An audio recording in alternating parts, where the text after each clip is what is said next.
কিছু প্রশ্ন আছে যার উত্তর আমরা এড়িয়ে যাই। আজ সেই সত্যের সন্ধানেই প্রশ্ন ছিল। আজ প্রশ্ন করবেন পরিবেশ সংক্রান্ত বিষয় নিয়ে বাবাই ঘোষ মহাশয়। এই যে মানুষ পরিবেশ বান্ধব জীব, পরিবেশ সংক্রান্ত দিক থেকে মানুষের নামটা কিন্তু সেই আদিমকাল থেকে জড়িয়ে আসছে।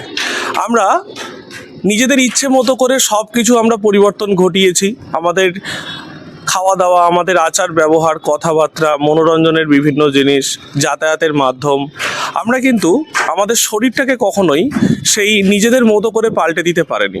আমরা আদিম যুগে আমাদের শরীরের ভিতরকার গঠন যেরকম ছিল, আজও কিন্তু সেই গঠন একই রকম রয়ে গেছে। তো আমাদের এই গঠনটা কিন্তু আদিম যুগের পরিবেশ যেরকম ছিল সেইভাবেই কিন্তু তৈরি।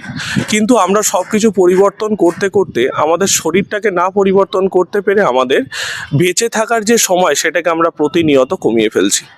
তো এই আমাদের পরিবেশ, আমাদের বেশি দিন বাঁচার জন্য যে আমাদের আদর্শ পরিবেশটা দরকার সেটা কেমন হবে, এই শরীরের জন্য যে আদর্শ পরিবেশ কেমন হওয়া দরকার, এই সংক্রান্ত ভিডিও আমরা খুব শীঘ্রই আনতে চলেছি। আপনারা আমাদের সাথে থাকবেন। প্রশ্নচিহ্ন। ধন্যবাদ।